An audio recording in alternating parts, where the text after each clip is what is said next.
Praise the Lord. हम सब खुदावन को धन्यवाद देंगे कि उन्होंने हम सबको एक नया दिन और दिखाया Amen. और जिनको की जमीन पर जिंदा रखा।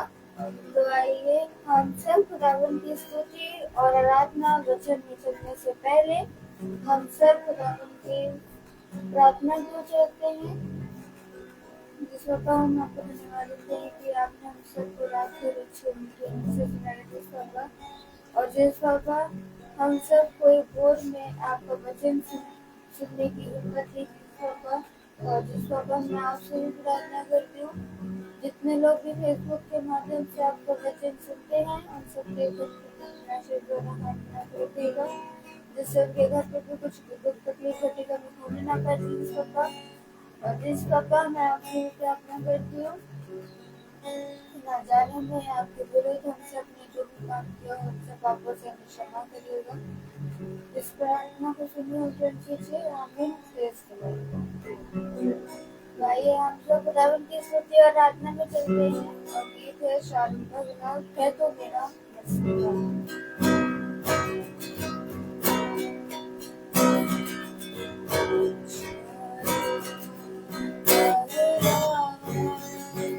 है तू मेरा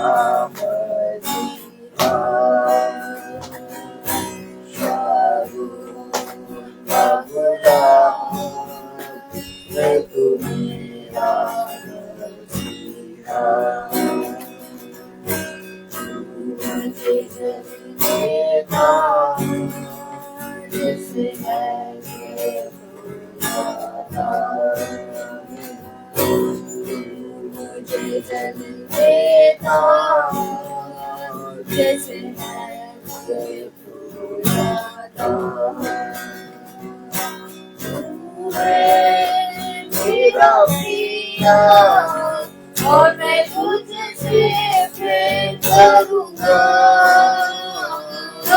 तू है मेरा प्रिया और मैं तुझसे प्रेम करूँगा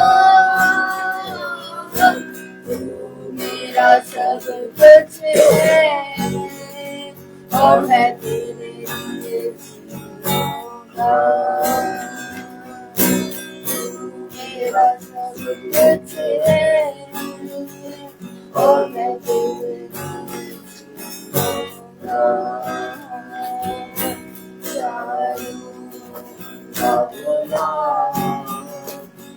तू मेरा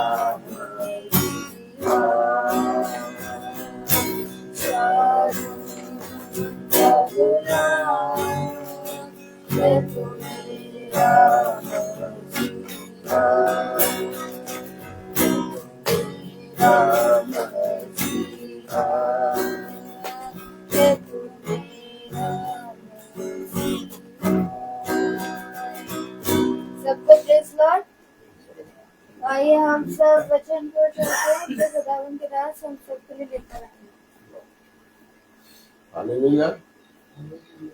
Praise the Lord. की उत्तम बात की पिता ने एक बार फिर से हमें ये समय ये दिन दिया कि हम उसके वचन में चलें, उसके वचन में बढ़े और प्रति भोर और हर रात्रि हम उसके वचन का प्रचार करें। आमीन। और कोरस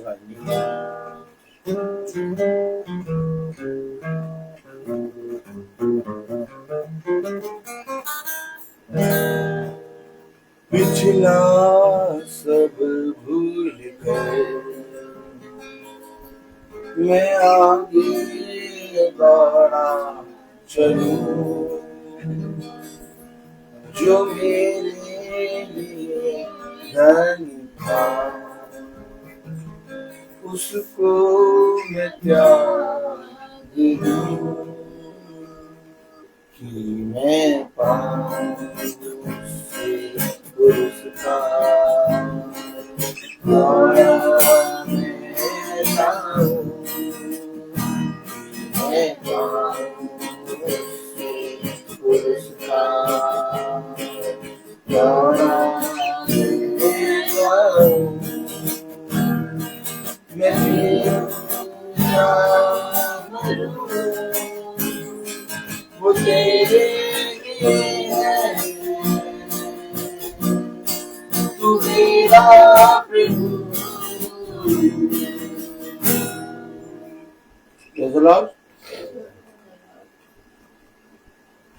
मैं इस रीति से गाऊं कि तुझसे इनाम पाऊं। बात ये नहीं कि मैं दौड़ चुका, और बात ये भी नहीं कि मैंने अपनी दौड़ पूरी कर ली, और बात ये भी नहीं कि मैं दौड़ रहा हूं। बात ये कि प्रभु मैं तेरी ओर और तेरे निकट सदा बना रहूं, क्योंकि मेरा दौड़ना और मेरा चलना सब व्यर्थ हो जाएगा यदि मैं तेरे वचन के निकट ना पाया जाऊं। क्या ही धन्य है वह मनुष्य जो तेरे वचन के निकट पाए जाते हैं। क्या ही धन्य है वह मनुष्य जो पूरी रीति से धीरज धर के तेरी बाट जोते हैं। क्या ही धन्य है वो मनुष्य जो हमेशा खुदा के वचन पे कान लगाते हैं। क्या ही धन्य है वे मनुष्य जो तेरे मार्ग पर चलते हैं। और क्या ही धन्य है वे मनुष्य जो तेरे ठहराए हुए समय पर बहुत आयत से अपने जीवन में प्रस्तुत हो जाते हैं। तो मेरे प्यारे भाई बहनों, जैसा आज भोर का समय है, सुबह 5 बजे की मीटिंग, और खुदा ने हमें ये भोर की एक नई किरण दी, और कितना उत्तम समय दिया कि हम भोर में पिता की स्तुति आराधना करें और उसकी महिमा करके उसके वचन को बोल के हम अपने दिन भर के कामों को इस पृथ्वी पर स्टार्ट करें। हम जानते हैं कि हम सब अपनी अपनी प्रार्थना सुबह भोर में करते हैं, लेकिन आज पिता ने हमें एक और अवसर दिया है। ये अवसर है क्योंकि हम पिता के वचन को सुनने पा रहे हैं, और आज भोर में हम सब संगति कर रहे हैं। जैसा हम जानते हैं आज मॉन्टी थर्सडे है। आज बहुत आयत से लोग बहुत सी रीति और रिवाजों में जाएंगे, और हमें पिता ने अपने वचन से प्रतिदिन चलने वाला मन्ना और समझ और बुद्धि दी है। इसलिए हम लोग सबको भी चर्च जाना है, और शाम को चर्च है, इसलिए सुबह भोर में हमने ये प्रार्थना रखी है। Praise the Lord. तो मेरे प्यारे भाई बहनों, हम सब जानते हैं कि पिता हमें प्रतिदिन नया मन्ना देता है। पिता हमें प्रतिदिन एक नई बात देता है। और क्या ही धन्य है वो मनुष्य जो अपने कानों को मेरे वचन पे लगाते हैं, क्योंकि देखो समय निकट है। अच्छा सुनना भी मसीह की ओर से मिलता है।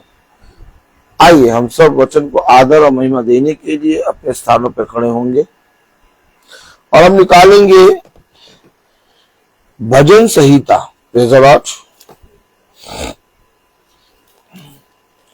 भजन संहिता उसका 92 अध्याय, भजन संहिता 92 चैप्टर। Praise the lord. हम निकालेंगे भजन संहिता 92 अध्याय, 92 अध्याय, भजन संहिता उसका 92 चैप्टर। Praise the Lord. जल्दी जल्दी आप तब बाइबल खोलेंगी सिस्टर, जब आप रोज पढ़ेंगी और ज्यादा से ज्यादा पढ़ेंगी, रीड करेंगी। Praise the Lord. हालेलुया। ये भजन संहिता 92 अध्याय और उसकी दूसरी आयत पढ़ेंगे हम। प्रातः काल को तेरी करुणा और प्रति रात तेरी सच्चाई का प्रचार करना। खुदावन का वचन जो कि पवित्र है, इस पवित्र वचन को खुदा हम निकम्मों को समझने और उस पर चलने वाला मन, बुद्धि और समझ दे। आमीन। हम सब अपने स्थानों पर बैठ जाएं। कलाम में लिखा है, वचन में लिखा है प्रातः काल। आमीन। क्या लिखा? प्रातः काल को तेरी करुणा और प्रति रात तेरी सच्चाई का प्रचार करना। प्रातः काल को तेरी करुणा। आमीन। आमीन। हमेशा याद रखें कि भोर का जो समय होता है हम मसीहों के लिए पिता को धन्यवाद का समय होता है, और उसमें हमें अपने आप को पिता के सामने प्रस्तुत करना है।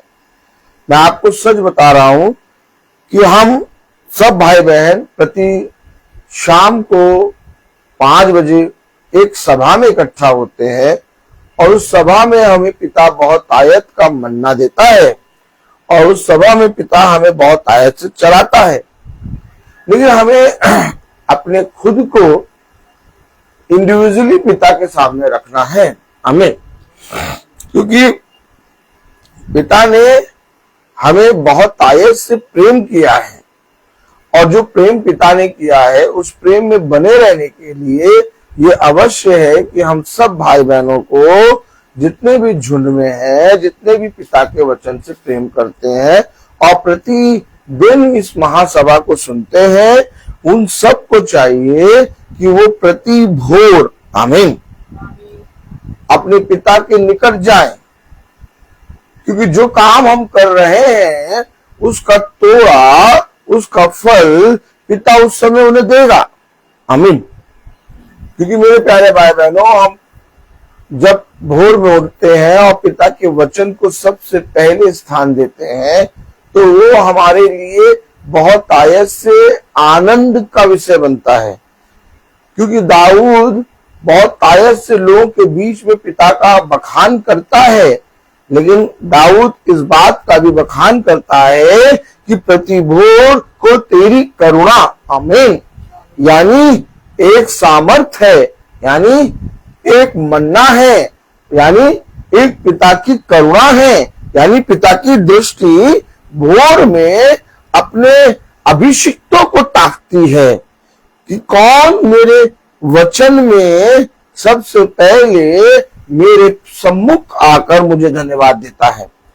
अर्थात हमारा धन्यवाद हमारे सारे पूरे परिवार का, हमारे घराने का, हमारे झुंड का, हम जहां जहां जाते हैं हमारे पूरे जीवन का धन्यवाद लेकर हमें भोर में पिता को प्रार्थना करना है, हमें वचन को पढ़ना है। और केवल प्रार्थना नहीं, ऐसा नहीं कि हमने प्रार्थना कर ली भोर में हमें वचन को जरूर से जरूर पढ़ना है। बिना वचन पढ़े हमारी प्रार्थना नहीं हो सकती, क्योंकि कलाम में लिखा है, वचन में लिखा है, भजन संहिता उसका 92 अध्याय और उसकी दूसरी आयत में, प्रातः काल को तेरी करुणा और प्रति रात तेरी सच्चाई का प्रचार करना। प्रति रात तेरी सच्चाई का प्रचार। देखा आपने देखा। हम सब भाई बहनों को, हम जहां पर भी जाते हैं, स्कूल जाते हैं या अपने घर में रहते हैं, कहीं पर भी रहते हैं, हमें प्रातः काल बाइबल को खोल कर पढ़ना है। इससे पहले कि हमारी दृष्टि कुछ और देखे, इससे पहले कि हमारे कान किसी और मनुष्य के शब्दों को सुने, हम जैसे ही उठे बाइबल को पढ़ें। और जैसे ही हम बाइबल पढ़ते हैं तो हमारे कानों में पिता के वचन जाते हैं। जैसे ही हम बाइबल पढ़ते हैं वैसे ही हमारी दृष्टि पिता के वचन पे लगती है, और जब हम पिता के वचन से होकर चलते हैं, और तब हम जब जिसको पर भी, जहां कहीं पर भी जाते हैं, वो सारी जगह आशीष का कारण बनती है। क्या कारण था कि हाबिल अपने सबसे उत्तम भेंट, हालेलुया, मेमने को लेकर वेदी के पास आता है। क्यों आता है?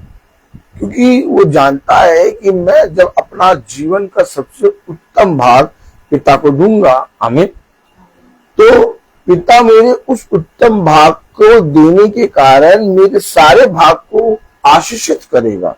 ऐसा नहीं कि मेरा केवल उत्तम भाग ही पिता का है, या पिता को के पास किसी भाग की कमी है या किसी चीज की कमी है। पिता के पास किसी वस्तु की कमी नहीं है, लेकिन पिता ये देखता है कि मनुष्य अपने जीवन का कौन सा समय, कौन सी चीज, कौन सा अपना उत्तम भाग लेके मेरे सम्मुख आता है। तो ये हमेशा याद रखिए, हमारा खुदा बहुत आयत से पवित्र है, और सबसे प्रथम नाम हमारे खुदावन यीशु मसीह का नाम है, और सब नामों में धन्य है। वो ये चाहता है कि मुझे प्रथम स्थान दो। और खुदा को प्रथम स्थान हम कैसे दे सकते हैं? शाम को तेरे वचन का प्रचार। आमीन। कलाम में लिखा, वचन में लिखा, दूसरी आयत पूरी पढ़े। मैं प्रति भोर प्रातःकाल सही से पढ़िए, प्रातःकाल काल को तेरी करुणा और प्रति रात तेरी सच्चाई का प्रचार करना। आमीन। प्रातःकाल को तेरी करुणा, प्रातःकाल को तेरी करुणा। आमीन। अब जो तूने मुझे दिया, जो तूने मुझे मेरे जीवन में दिया, उन सारी वस्तुओं को जब मैं तेरे सम्मुख लेके जाता हूं और तेरी करुणा को मैं देखता हूं, और तब मैं देखता हूं तेरी दीनता को, तब मैं दिन भर में अपने पिता की करुणा और दीनता को देखने के कारण दिन भर में जो काम करता हूं उसमें मैं दीन बना रहता हूं।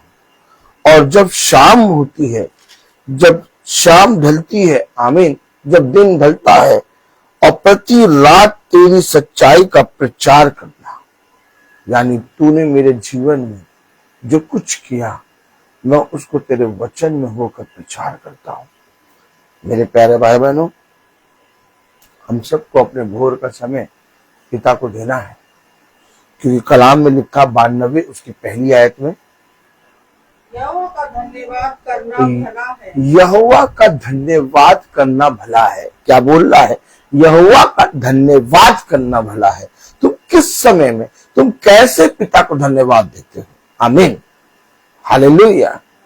यहोवा का धन्यवाद करना भला है, और जो जो भला है उसे पकड़ते रहो। आमीन। अपने जीवन में भोर में उठो और पिता को समय दो, क्योंकि यहोवा का धन्यवाद करना भला है। आगे, हे परम प्रधान तेरे नाम का भजन गाना, तेरे नाम का भजन गाना, प्रातःकाल को तेरी करुणा और प्रति रात तेरी सच्चाई का प्रचार करना। ये कार्य करना है, ये कार्य करना, ये सेवा में है।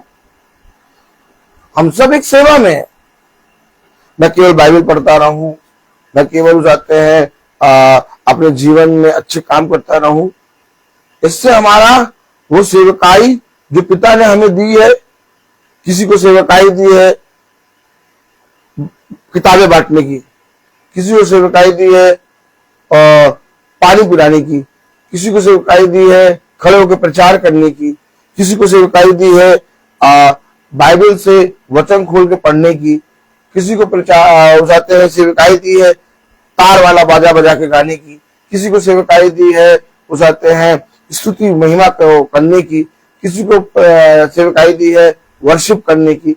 हर चीज की सेवकाई जो हम अपने जीवन में पिता के सम्मुख में रखते हैं, प्रेज़ द लॉर्ड, इससे पहले कि उस सेवकाई को हम पिता को सम्मुख रखें, जो सेवकाई पिता ने हमें दी, उस सेवकाई के लिए धन्यवाद करो। और धन्यवाद कैसे करना है हमें? भोर में। कलाम कह रहा, वचन कह रहा, पहली आयत, यहोवा का धन्यवाद करना भला है। यहोवा का धन्यवाद करना भला है। इससे पहले कि मैं बिछौने से उठूं, इससे पहले कि मैं इस पृथ्वी पर पैर रखूं, इससे पहले कि मैं इस पृथ्वी पर पैर रख के चलूं, मैं बिछौने से उठकर तेरा धन्यवाद करूं। क्यों तेरा धन्यवाद करूं? क्योंकि कलाम में लिखा है, वचन में लिखा है, भजन संहिता 92 अध्याय और उसकी hallelujah hallelujah praise the Lord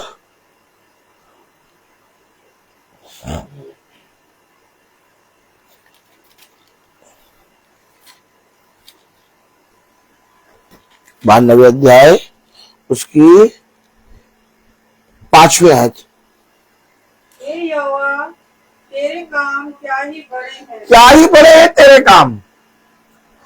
Dawood समझ गया, दाऊद समझ गया कि खुदा के काम कितने बड़े हैं। क्या बड़ा है?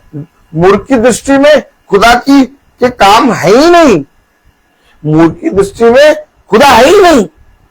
लेकिन एक धन्यवाद का विषय, एक भोर की किरण, एक प्रति रात्रि का प्रचार तुम्हें सिखाता है।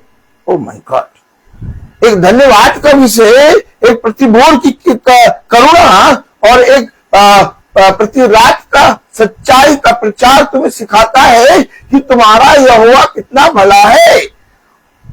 और जब हम ये सीखते हैं तो केवल मनुष्य के सम्मुख जाकर इस चीजों को अपने जीवन में ना रखें, बल्कि जब हम भीतरी गुप्त तरीके से हो, तब भी हमारा खुदा की दृष्टि जब हम पर पड़े तो हमारा स्वभाव बिछोने से उठकर पैर पृथ्वी पर रखने के पहले, ओ माय गॉड, कि मुझे तेरा बड़े काम मालूम हो गए, इससे पहले कि मैं बिछौने से उठूं और जमीन, ये जमीन है, पृथ्वी, ये पृथ्वी मार्बल लगा हुआ आपके घर में है, आपके घर में मुझे लगा होगा, इस पृथ्वी पर पैर रखने से पहले मैं तेरा धन्यवाद करूं, आमीन, और तेरे सम्मुख जाके तेरे वचन का प्रचार करूं।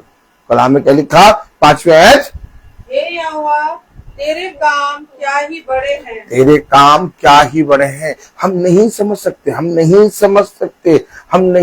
सकते बड़े काम क्या। रात भर उसने मेरी सांसों को थामा है, रात भर उसने मुझे सामर्थ्य से भरा है, रात भर उसने मुझे दिन भर चलने के लिए, रात भर मुझे बहुत आयत से शांति की नींद दी है। कितने मनुष्य ऐसे हैं जो रात में नींद नहीं पाते, कितने मनुष्य ऐसे हैं जो दिन भर अपने जीवन में अपने आप को कोसते रहते हैं, परंतु हमें कितनी मीठी नींद प्रभु देता है। प्रभु की काम कितने बड़े हैं ये मैं और आप प्रचार नहीं कर सकते। अगर आप सोचें कि हम प्रभु के कामों का प्रचार करें तो मेरे प्यारे भाई बहनों, इतने काम है कि जिनके विषय में हम जानते भी नहीं है, तो प्रचार कैसे करें। अर्थात इतने बड़े काम है। कलाम पूरी आयत पूरी पढ़े, 5वीं आयत, हे यहोवा तेरे काम क्या ही बड़े हैं। हे यहोवा तेरे काम क्या ही बड़े हैं। तेरी कल्पनाएं बहुत गंभीर हैं। तेरी कल्पनाएं बहुत गंभीर। हम क्या कल्पना करेंगे। हम जब कल्पना करते हैं बिछौने पे जाके तो हमारी कल्पना मनुष्य तक सीमित रहती है, लेकिन पिता की कल्पनाएं कितनी गंभीर है और कितना ज्यादा वो हमारे प्रति ईमानदार है, कितना ज्यादा वो हमसे प्रेम करता है। इससे पहले कि मैं अपने जीवन में कहीं जाऊं, वो मेरे उस जाने के विषय में 100 बार सोचकर मुझे वहां भेजता है। ओ माय गॉड, हम और आप तो यूं ही चल देते हैं और कहीं पर भी सब पहुंच जाते हैं। हमें मालूम नहीं होता कि मनुष्य से क्या बात करना है, हमें मालूम नहीं होता मनुष्य क्या कहेगा, हम और आप ऐसे चल के पहुंच जाते हैं। लेकिन कलाम कह रहा कि तेरी कल्पनाएं क्या ही गंभीर है। इससे पहले कि मैं वहां जाऊं, मैं वहां प्रस्तुत हूं, पिता ने कहा कि मैं तुझे बताऊंगा कि तुझे क्या क्या कहना है। ओ माय गॉड, यानी वो मेरे जाने, मेरे चलने, मेरे उठने, मेरे बैठने में बहुत आयत से ध्यान देता है। तब कलाम में लिखा है कि मुझे तेरा ध्यान है, मुझे तेरा ध्यान है। हो सकता है मैंने अपने विषय में बहुत अच्छी कल्पना करी हो सकता है मैंने अपने विषय में एक बहुत अच्छी युक्ति करी हो सकता है मैंने आज बहुत अच्छी अच्छी चीजों को करने के लिए सोचा हो, लेकिन जो भी चीज मैंने सोची है वो सब कुछ मेरे प्यारे भाई बहनों पृथ्वी की है। लेकिन एक है जो मेरे विषय में बहुत गंभीर तरीके से कल्पना करता है और उसकी कल्पना सदा भला अर्थात भलाई उत्पन्न करती है। सोचिए जरा, समझिए, हम और आप आज तक अपने जीवन में अपने विषय में कल्पना योजना करते हैं और हर मनुष्य के मुंह से हमने सुना है कि क्या हम अपने जीवन में आगे वाले समय के बारे में कल्पना ना करें, योजना ना बनाए। तू है ही क्या जो योजना बना सकता है। हमारे लिए पिता ने केवल एक बात ठहराई है कि जो कुछ तुझे मिला उसके लिए धन्यवाद दे और आज के काम को करता रहे, और जो काम तू कर रहा है उसके विषय में चिंता और सोच और विचार ना कि क्या होगा, कैसे होगा, कब होगा, क्योंकि एक पिता है जिसने तेरे लिए गंभीरता से कल्पना करी है। और अगर तू पिता का भय मानकर अपने सारे कामों को, अपने जीवन के कामों को पूरी रीति से करता रहेगा, अंत में फलवंत होगा। और तुझे फल अवश्य मिलेगा। तेरे जीवन से कोई भी अंधकार बना ना रहेगा। लेकिन कब? क्योंकि मेरे जीवन के लिए मेरे पिता ने मेरे विषय में एक गंभीर कल्पना की है। 5वीं आयत बोल रही है, हे यहोवा, तेरे काम क्या ही बड़े हैं, तेरे काम क्या ही बड़े हैं, तेरी कल्पनाएं बहुत गंभीर हैं। तेरी कल्पनाएं बहुत गंभीर है। इतनी गंभीर है, इतनी बड़ी कल्पनाएं हैं, इतने बड़े काम हैं, जिसे वचन में लिखा है 6वीं आयत में, पशु समान मनुष्य पशु समान मनुष्य। इसको नहीं क्या समझता। सोचते हो अपने विषय में? क्या सोचते हो अपने विषय में? पशु समान मनुष्य इसे इसको नहीं समझता। इसको नहीं समझता। समझने के लिए रात में तेरा प्रचार और भोर में तेरा धन्यवाद करूंगा, क्योंकि मैं सच में समझ नहीं सकता। मैं नहीं समझ सकता। मैं नहीं समझ सकता। मैं पशु समान मनुष्य हूं। अब पशु समान मनुष्य जो नहीं समझ सकता, उससे आपने क्या आशा लगा के रखी है? आपकी आशा, आपका धन्यवाद, आपका विश्वास, आपकी प्रेरणा, आपकी करुणा, आपका सामर्थ केवल एक यीशु मसीह होना चाहिए।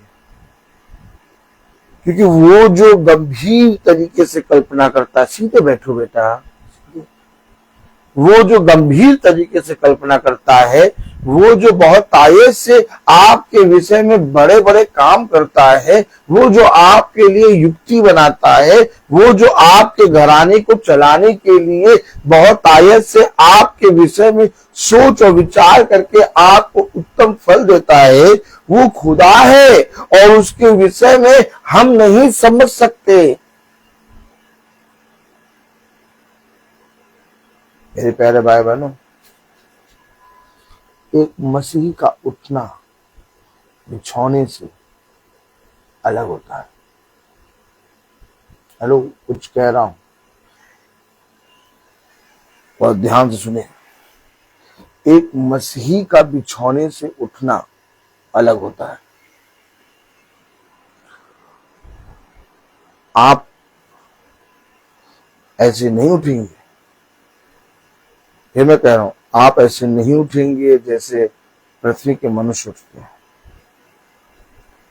आपका बिछौने से उठना, आपका बिछौने पे जाना, दोनों अलग होगा।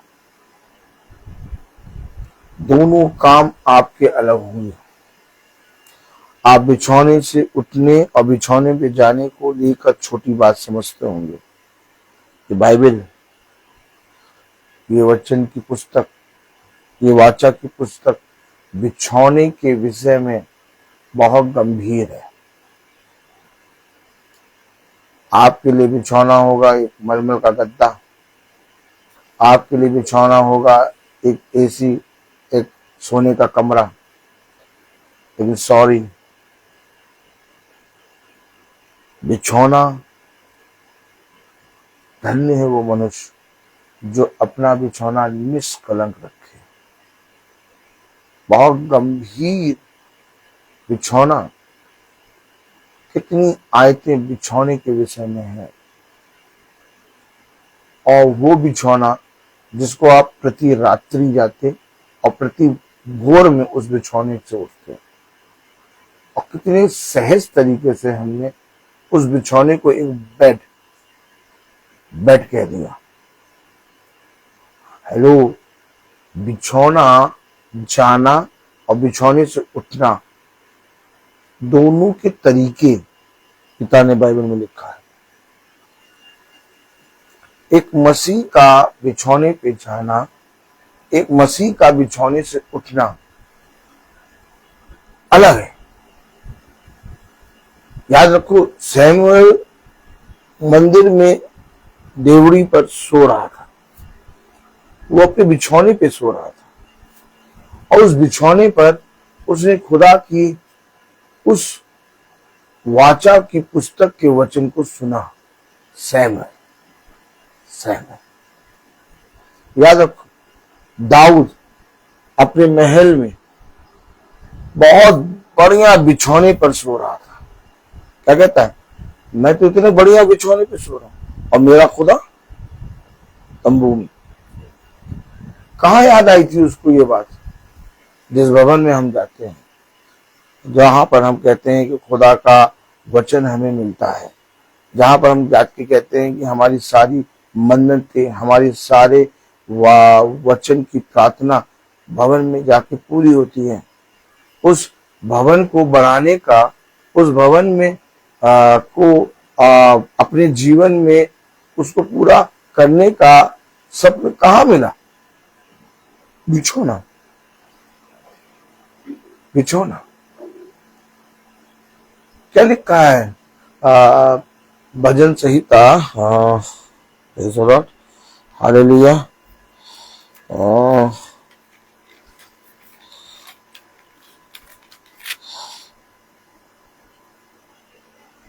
भजन संहिता 4:4 में क्या लिखा है? भजन संहिता 4:4 में क्या लिखा है? हालेलुया। भजन संहिता 4:4 में क्या लिखा है? कांपते रहो और पाप मत करो। आमीन। क्या लिखा भजन संहिता? कांपते रहो और पाप मत करो। अपने अपने बिछौने पर मन ही मन सोचो। क्या सोचो? पिता का भय। ये ना सोचो कल मैं क्या करूंगा, क्या सोचो कल मैं कहां जाऊंगा, क्या सोचो मैं चाहते हैं आज क्या क्या करना है मुझे। बिछौने पे जाके लोग ये सब बातें सोचते हैं। बिछौना पवित्र रखो, बिछौना निष्कलंक रखो। बिछौने पे जाओ तो केवल खुदा के वाचा की पुस्तक को सोचो और उसको सोचते सोचते उसको स्मरण करते करते सो जाओ। नहीं समझ पा रहे? हम बिछौने पे जाते हैं, कल के विषय में युक्तियां करते हैं। बाइबल में लिखा, वचन में लिखा, क्या ही मूर्ख है वो मनुष्य जो जाते हैं बिछौने पे जाकर बुरी बुरी युक्तियां करता है, और जैसे बोर होता है बल के कारण वो सबसे पहले उसे करता है। क्या है बुरी युक्ति? हत्या करना भैया, और किसी को गाली देना भैया, हम तो ये देते नहीं। क्या है बुरी युक्ति? हर वो युक्ति बुरी है जो खुदा के वचन से ना हो। हमें अपने विषय में कल्पना योजना नहीं करनी। कलाम कह रहा है कि तुम है ही क्या पशु सरी के मनुष्य, जो कहता है कल मैं ये काम कर लूंगा, मैं वहां पहुंच जाऊंगा, मैं ये कर लूंगा। इसके विपरीत तुझे ये कहना चाहिए, यदि प्रभु चाहेगा तो मैं वहां पहुंच जाऊंगा। आमीन। कलाम कह रहा, वचन कह रहा, भजन संहिता 4:4 में क्या कह रहा? हालेलुया। कांपते रहो और पाप, कांपते रहो और पाप, क्या कह रहा? पढ़िए सृष्टि। 4:4। कांपते रहो और पाप मत करो। कांपते रहो और पाप मत करो, मत करो और लड़कों अपने अपने बिछौने पर मन ही मन सोचो और चुपचाप रहो। आमीन। ये सारी बातें पशु शरीर के मनुष्य नहीं समझ पाएगा। पिता ने हमें भोर की प्रार्थना दे दी। क्यों दे दी? हो सकता है हम में से कोई भाई बहन भोर को अपने कामों में व्यस्त रहता हो और बहुत सी चीजें करता हो, कभी भी वचन के नजदीक ना जाता हो। लेकिन आज समझाने के लिए, आज हमें बिछौने पे से उठने के लिए, बिछौने पे जाने के लिए पिता ने हमें वचन दिया। अगर पिता ये भोर की प्रार्थना नहीं देती, हम रात्रि में प्रचार करते, लेकिन हमें नहीं मालूम कि हम क्या प्रचार करते। लेकिन आज पिता ने हमें भोर का प्रचार दे दिया। मुझे याद रखिए, हमें नहीं मालूम कि हमारे हाथ कहां तक पहुंचेंगे, हमें नहीं मालूम कि हम कहां तक पहुंच सकते हैं। हम इस पृथ्वी पर चलते रहते हैं और हर समय में हम हर जगह पिता हमें सम्मुख करके रखता है। कलाम में लिखा है, वचन में लिखा है, भजन संहिता 92 अध्याय और उसकी 6 आयत में, पशु समान मनुष्य इसको नहीं समझता और मूर्ख इसका विचार नहीं करता। नहीं समझता कि उसका बिछौना है क्या।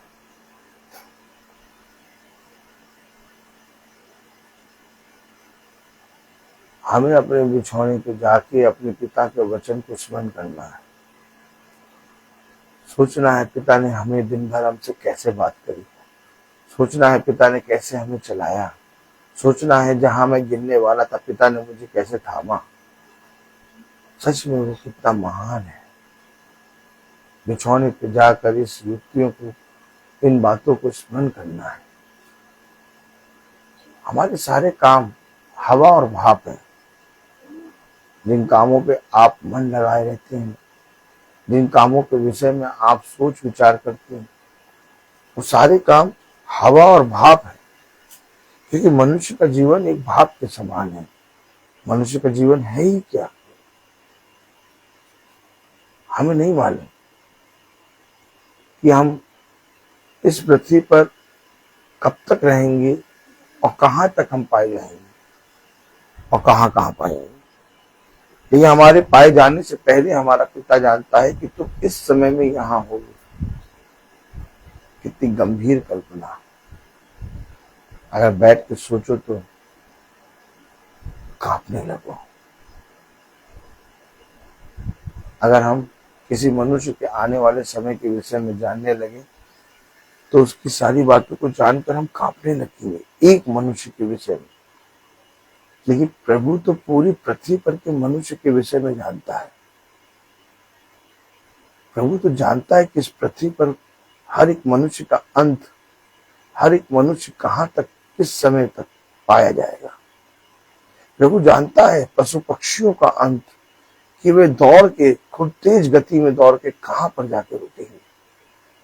पशु जानता है, खुदा जानता है कि मछली जो जल में खूब तेजी से तैर रही है वो किस किनारे पर जाके रुकेगी। और इसको जानने के बाद भी पिता कितना दया से, कितनी करुणा से काम करता है। वो विचलित नहीं होता, वो भयभीत नहीं होता। हम छोटी सी बात देखकर डर जाते हैं, छोटी सी बात देखकर भयभीत हो जाते हैं। छोटी छोटी बातों को हम अपने जीवन में अभी हुई भी नहीं है उसके विषय में इतना सोच और गंभीरता से सोचते हैं जैसे वो हमारे जीवन में हो चुकी हैं। सोचिए, हमारा खुदा तो सारी पिक्चर जानता है। हमारा खुदा तो पूरे हमारे जीवनों के पूरे अंत के समय को जानता है। हमारा खुदा तो भयानक दिनों के विषय में जानता है। हमारा खुदा तो तीसरे पुनरुत्थान के विषय में जानता है। हमारा खुदा तो अनंत जीवन के विषय में जानता है। सब कुछ जानता। उसकी दृष्टि में, उसके मन में, उसकी बुद्धि से कुछ छिपा ही नहीं है। इन सारी चीजों को जानने के बाद भी वो आपके साथ कैसा व्यवहार करता है, कभी सोचा? इन सारी चीजों को जानने के बाद भी वो आपके साथ कैसा व्यवहार करता है? दया का, करुणा का। वो जानता है, जानता है, जानता है पतरस मेरा 3 बार इनकार करेगा। वो जानता है मुर्ग के बांग देने से पहले पतरस मेरा 3 बार इनकार करेगा, लेकिन वही पतरस को वो अपने साथ रख के चल रहा है। वो जानता है यहूदा इस्करियोती 30 चांदी के सिक्के में मुझे बेच देगा, लेकिन तब भी वो उसके साथ चल रहा है। हम क्या करें बताइए, बताइए। कई यहूदा इस्करियोती इस समय पृथ्वी पर है, लेकिन आज भी खुदा उन्हें अपनी मेज से खिला रहा है। बताइए, बताइए रेबेका जी, बताइए। जो यहूदा इस्करियोती हो खुदा को पकड़वाने वाला था, क्या उसने खुदा की मेज से नहीं खाया? इसी तरीके से हमारे अंदर दुष्टता के, हमारे अंदर यहूदा इस्करियोती जैसे विचार होते हैं, इसके बावजूद वो हमको अपने वचन के निकट आने देता है। इसके बावजूद वो हमें बिछौने पे अच्छी मीठी नींद देता है। हमारे अंदर यहूदा स्कूतियों की तरह युक्तियां होती हैं, इसके बावजूद वो हमें प्रतिदिन रात्रि में प्रचार करने का अवसर देता है, हमें प्रतिदिन वचन में स्थिर करता है। आप बताइए, अगर हमें किसी मनुष्य के विषय में मालूम हो जाए कि वो ऐसा है तो हम उसका साथ छोड़ देते हैं, हम उसके साथ रहना ही नहीं चाहते। लेकिन पिता तो हर एक के मन को जानता है, पिता तो हर एक के हृदय को जानता है, और सबकी बातों को जानने के बाद भी पिता कभी उनका साथ नहीं छोड़ता।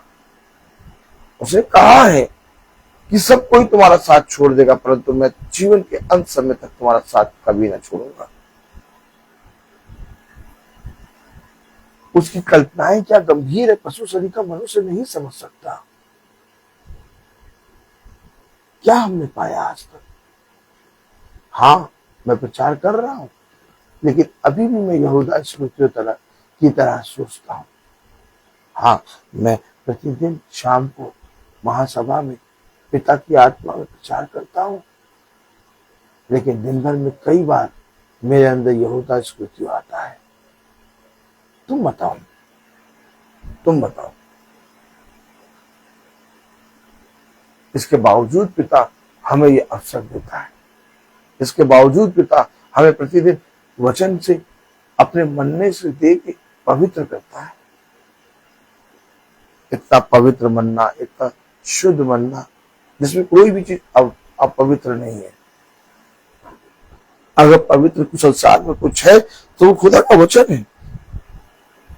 तुम बताओ, इतना पवित्र मन्ना मिलने के बाद हम उन घिनौने कामों को फिर करते हैं और पिता के पवित्र मन्ने को अशुद्ध कर देते हैं। इसके बाद भी वो हमें फिर से मन्ना देता है। कितनी करुणा, कितनी दया, कितना ज्यादा वो हमसे प्रेम करता है, पशु शरीर का मनुष्य नहीं समझ सकता। इसलिए उसने कहा, क्या कहा? 92 अध्याय और उसकी पहली आयत,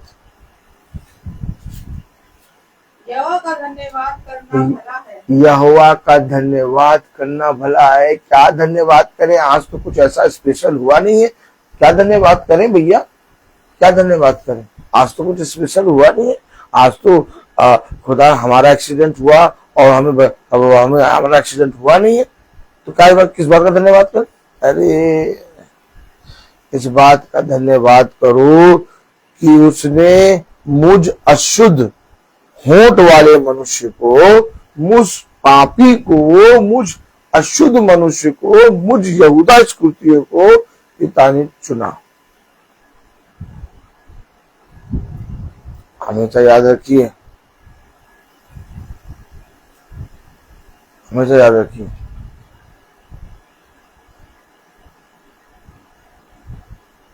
हमारे लिए पिता ने ऐसी करुणा की है जिसका बखान हम इस पृथ्वी पर नहीं कर सकते। इसलिए बिछौने पे जाते समय, बिछौने से उठते समय, इस पृथ्वी पर रहते समय अपने आप की चौकसी करें कि मैं कैसे बिछौने पर जाता और किन बातों को बिछौने पे सोचता और कैसे मैं बिछौने से उठता हूँ, क्योंकि मेरे जीवन में सबसे उत्तम फल मेरा खुदा का वचन है, जो मुझे प्रतिदिन रात्रि में, भोर में, हर क्षण चलाता फिराता और प्रभु में आनंदित रखता है। क्या ही धन्य है हम मनुष्य, पशु शरीर के मनुष्य, जो आज सुबह सुबह भोर में पिता के वचन को सुनता। ये मतलब नहीं कि ये मीटिंग रोज होती है इसलिए आज शाम को निकल पाएंगे, सुबह कर ले। कि पिता ने योजना बनाई। क्या बनाई? योजना बनाई। ये भी एक बहुत बड़ी योजना है जब सुबह सुबह भोर में मीटिंग होती है, क्योंकि ये भी एक बड़ा प्रतिफल है। ये पिता का भय दर्शाता है, क्योंकि जो पिता के भय में चलते हैं वह अपने जीवन में एक समय पर इकट्ठा होना जरूर अवश्य समझते हैं। हमारे लिए 24 घंटे में एक समय ऐसा हो जिसमें हम महासभा में इकट्ठा हो, और ये इकट्ठा होना हमारा बल है, हमारा पिता का दिया हुआ उपहार है, और इस उपहार को हम अपने जीवन में खो नहीं सकते। हम दुनिया की दृष्टि में, दुनिया के सामने अच्छे बनने के लिए कि आज की मीटिंग का समय नहीं है शाम को, इसलिए हम सुबह कर रहे हैं, देखिए मीटिंग कैंसिल नहीं होगी, इस चीज के लिए नहीं, बल्कि हम अपने आप को पिता के सम्मुख रख रहे हैं, और हमें अपने आप को पिता की संगति में लाना अवश्य है। हम बिना संगति के नहीं रह सकते। बात खत्म, बात खत्म। हम संगति के बिना नहीं रह सकते। अब वो संगति चाहे 4 जने हो, चाहे 2 जने हो, चाहे 1 जना हो, हमें मीटिंग करनी ही है। आने वाले समय में ऐसा भी होगा कि मोबाइल ना चले, आने वाले समय में ऐसा भी हो सकता है कि नेट ना चले, फिर हम कैसे मीटिंग करेंगे? फिर हम कैसे इकट्ठे होंगे? फिर आप क्या करेंगे? हाँ, मीटिंग छोड़ देंगे बस? नहीं, इस पृथ्वी पर अगर हम जिंदा हैं और अगर नेट नहीं चल रहा तो हम जिंदा हैं, हम एक ही जगह इकट्ठा हो जाएंगे, पैदल चलने लगेंगे, जहां पर भी होंगे वहां से पैदल चलने लगेंगे, हम एक ही जगह इकट्ठा हो जाएंगे। क्या हम जब मोबाइल नहीं होता तो क्या हम स्कूल नहीं जाते? जब मोबाइल नहीं होता तो क्या हम नाश्ता नहीं करते? जब मोबाइल नहीं होता तो क्या हम सांस नहीं लेते? जब मोबाइल नहीं होता तो क्या हम कोई काम नहीं करते? सारे काम करते। अगर बाई चांस किसी दिन नेट नहीं चल रहा है, बाई चांस कुछ पूरे संसार में आपदा आ गई, नेट बंद हो गया, तो क्या आप मीटिंग में नहीं सुनेंगे? नहीं आएंगे। जहां पर हो वहीं पर इकट्ठा हो, सब इकट्ठे हो जाओ और जीवित खुदा को आधा देने के लिए आमने सामने रूबरू प्रचार करो। अपने आप को तैयार करो, तैयारी करो, यही तैयारी है, यही तैयारी है। एक समय है जब यीशु मसीह चल रहा है 12 शिष्यों के साथ और सब जने यीशु मसीह को देख रहे हैं, लेकिन एक समय आया वो यीशु मसीह स्वर्ग में उठाया गया। अब किसको देखें? अब सब विचलित हो, किसको देखे, किसको देखे, किसको देखे? प्रभु ने कहा, तुमने क्या देखा था? तुमने मेरे साथ रहते हुए क्या सीखा? क्या सीखा तुमने मेरे साथ रहते हुए? लोगों ने अपने अंदर क्या देखा? उसी यीशु मसीह को देखा जिस यीशु मसीह का वो प्रचार कर रहे थे। क्या करा उन्होंने? उन्होंने इकट्ठा होना शुरू कर दिया। ओह माय गॉड, क्या किया उन्होंने? उन्होंने इकट्ठा होना शुरू कर दिया। उन्होंने घर घर जाना शुरू कर दिया, जैसे यीशु मसीह करता था, जैसे यीशु मसीह घर घर जाता था, जैसे यीशु मसीह इकट्ठा होता था, जैसे यीशु मसीह इकट्ठा करता था। उन्होंने क्या किया? उन्होंने भी इकट्ठा होना शुरू कर दिया, उन्होंने भी घर जाना शुरू कर दिया। क्या हुआ? इसका परिणाम क्या हुआ? इसका परिणाम ये हुआ वो यीशु मसीह जैसे हो गए। और अगर वो इकट्ठा नहीं होते, अगर वो घर घर नहीं आते, तो पतरस क्या करता? पतरस फिर से मछुआरा बन जाता। सोचिए, कभी सोचिए, ये बात सोचिए कभी। यीशु मसीह जब उनके बीच से उठ गया, जब ये गूगल और नेट बंद हो गया, अब वो सब फिर अपने काम में लग जाते, कोई शिष्य नजर नहीं आता। लेकिन शिष्यों ने क्या किया? शिष्यों ने इकट्ठा होना शुरू कर दिया और वो प्रचार फैलता गया। आमीन, आमीन। मेरे प्यारे भाई बहनों, हम किसी पे डिपेंड नहीं होंगे, हम नेट पे डिपेंड नहीं होंगे, हम मोबाइल पे डिपेंड नहीं होंगे। पहले 1 हफ्ते के लिए नेट बंद हो गया, क्या करोगे? 1 हफ्ते के लिए प्रार्थना छोड़ दो, वहां पे प्रार्थना कर लेंगे, वहां पे भाई यही है तुम्हारी प्रार्थना, भाई यही तुम्हारा इकट्ठा होना।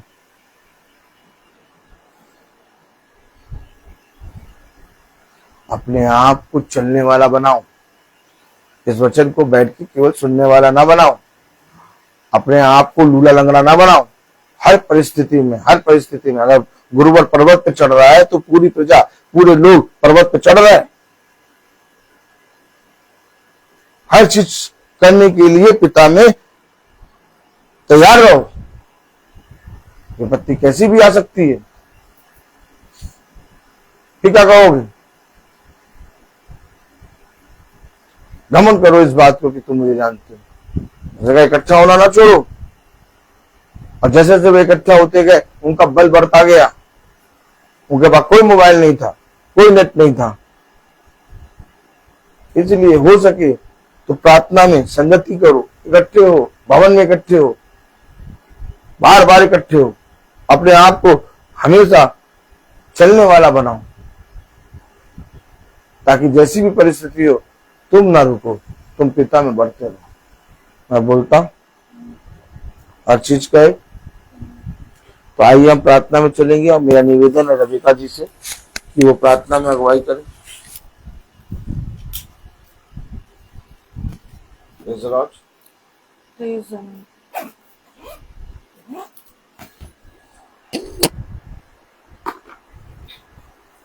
धन्यवाद धन्यवाद धन्यवाद देते खुदावन सुंदर समय के लिए जो आपने फिर दिया खुदावन। धन्यवाद खुदावन सुंदर वचन के लिए। हमसे भूलने वाले नहीं, समझने वाले बन सके खुदावन। जाने जाने में कोई गुनाह हुआ उसे माफ करिए खुदावन। हम सबके प्रभु आशीर्वाद हाथ रखिए, अपने वचन की समझ और बुद्धि दीजिए खुदावन। जितने भी लोग फेसबुक के जरिए देख रहे हैं, यूट्यूब के माध्यम से देख रहे हैं खुदावन, सबको अपने वचन की समझ और बुद्धि दीजिए खुदावन। सबके दुख तकलीफों के ऊपर अपना आशीर्वाद हाथ रखिए खुदावन। हम आपके वचन पे चलने वाले बन सकें खुदावन। हम अपने खुदावन हाथों में लीजिए खुदावन। हमारे दुख तकलीफों के ऊपर अपना आशीर्वाद हाथ रखिए खुदावन। सृष्टि के ऊपर अपना आशीर्वाद हाथ रखिए खुदा से बुद्धि समझ लीजिए खुदावन। इसके हाथों को दूर करिए, हम सबको अपने हाथों में लीजिए खुदावन। यीशु मसीह के नाम में तो मांगते हैं, आमीन। हमारे पिता ईश्वर, तेरा नाम माना जाए, तेरा राज्य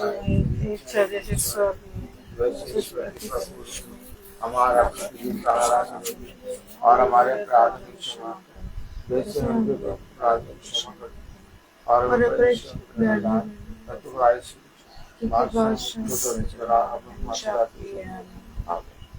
अब हमारे खुदावन यीशु मसीह का फजल, खुदा बाप की मोहब्बत, पाकरू की रिफाकत और शराकत हम में से हर एक विश्वासी जन के साथ अब से लेकर प्रार्थना होती रहे, आमीन। धन्यवाद धन्यवाद धन्यवाद, सारी आशीषों के सोते धन्यवाद धन्यवाद धन्यवाद धन्यवाद, सारी आशीषों के सोते धन्यवाद, सारी आशीषों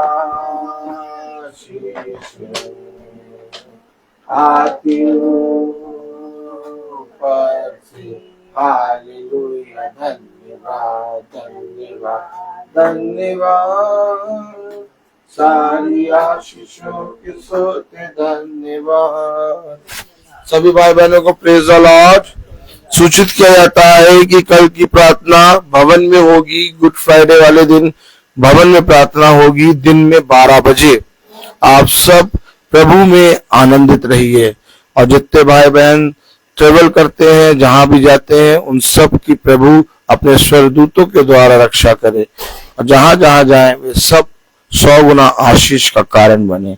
पूरे झुंड पर प्रभु का आत्मा बना रहे।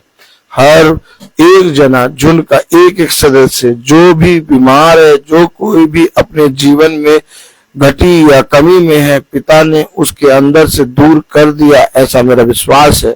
झुंड का एक एक जना प्रभु के प्रति ईमानदार बने और हर एक जना प्रभु के प्रति अपने जीवन को प्रस्तुत करने वाला बने। अपने खुदा पर विश्वास करो, क्योंकि उसकी कल्पना हमारे लिए बहुत ही गंभीर है। पशु शरीर का मनुष्य उसे नहीं समझ सकता। इसलिए जीवन में कभी निराश ना हो, चाहे जैसी भी स्टेप आए, चाहे जैसा भी समय आए, हमेशा स्वर्ग की ओर दृष्टि करो, तुम्हें सहायता वहां से मिलेगी। Praise the Lord.